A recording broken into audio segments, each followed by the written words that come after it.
పూర్తిగా నిర్లక్ష్యం చేసింది.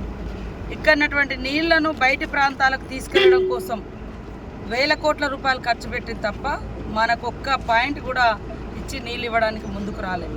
మేము అనేక సార్లు రివ్యూలు కూడా పెట్టి ప్రభుత్వం దృష్టికి తీసుకెళ్ళినాము. మరి గతంలో కూడా ఇప్పుడు ఇస్తాం అప్పుడు ఇస్తామని చెప్పారు కానీ ఇవ్వలేదు.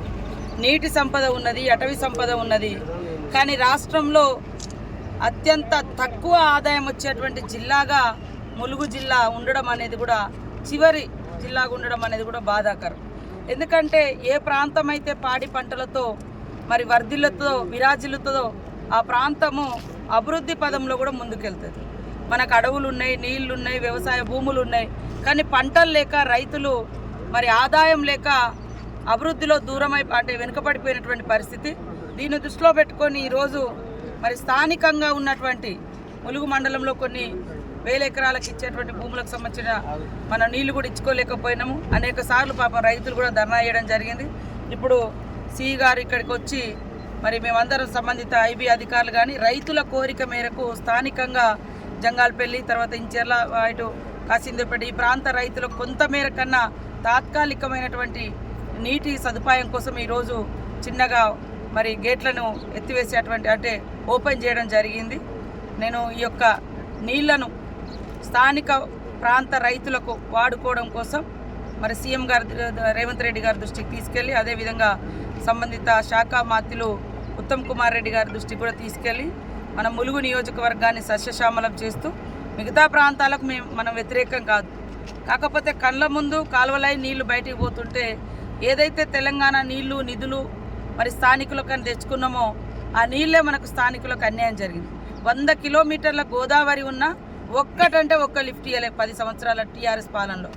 అదేవిధంగా చిన్న చిన్న పనులు కూడా చేయలేకపోవడంతో రైతుల యొక్క చిన్న పనులు కూడా కంప్లీట్ చేసుకోలేకపోయినా వాటన్నింటిని కూడా వేగవంతం చేస్తాం. అందుకు ఐబీ అధికారుల యొక్క సూచనలు, సలహాలు, రైతుల యొక్క అవసరాలను దృష్టిలో పెట్టుకొని రాజకీయాలకు అతీతంగా, ప్రాంతాలకు అతీతంగా కాంగ్రెస్ పార్టీ పనిచేస్తుంది. అదేవిధంగా ముఖ్యంగా ఎందుకంటే ఈ ప్రాంతం నుంచే గోదావరి నీళ్ళు పోతున్నాయి, ఇక్కడే డంప్ అవుతుంది వాటర్ అంతా కూడా.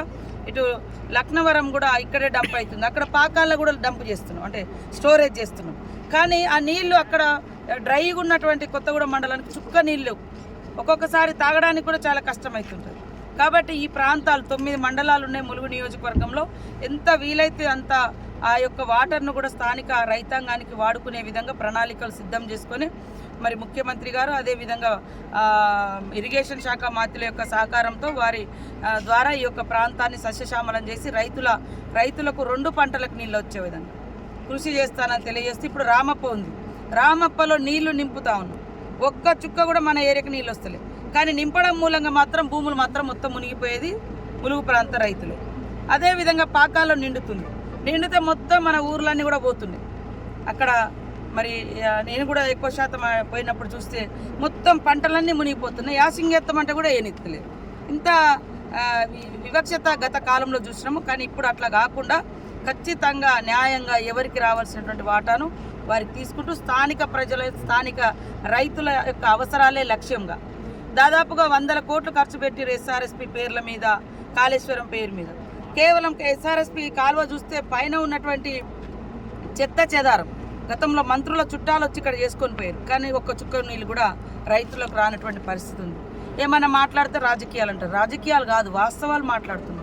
సో ఇవన్నింటి దృష్టిలో పెట్టుకొని వాస్తవ పరిస్థితికి అనుగుణంగా, రైతుల అవసరాలకు అనుగుణంగా, ఈ ప్రాంత ప్రయోజనాలను దృష్టిలో పెట్టుకొని ఈ ప్రాంత ప్రజలకు అన్యాయం జరగకుండా తప్పకుండా నీళ్లు తీసుకొచ్చేటువంటి బాధ్యత నాకు నా నియోజకవర్గ ప్రజలు ఇచ్చారు. కాబట్టి మా విన్నపాన్ని కూడా రాష్ట్ర ముఖ్యమంత్రి గారు ఆలకించి తప్పకుండా సహాయం చేస్తారు, నిధులు కేటాయిస్తారనేటువంటి ఆశాభావంతో ఉన్నాం. అదేవిధంగా మరి రాష్ట్ర ప్రజలకు, ములుగు నియోజకవర్గ ప్రజలకు, ఉద్యోగులకు, అధికారులకు, అనధికారులకు అందరికీ కూడా ఈ నూతన సంవత్సరంలో అందరికీ మంచి జరగాలని, అందరూ మంచి మనసుతో రాష్ట్రంలో ఉన్నటువంటి నూతన పరిపాలనను స్వాగతిస్తూ అందరి యొక్క సహాయ సహకారాలు తీసుకుంటూ ప్రజలకు సేవకురాలిగా, ములుగు ఆడబిడ్డగా, ములుగు నియోజకవర్గానికి, రాష్ట్రానికి సేవకులుగా కాంగ్రెస్ ప్రభుత్వం పనిచేస్తుందని తెలియజేస్తూ అందరికీ నూతన సంవత్సర శుభాకాంక్షలు.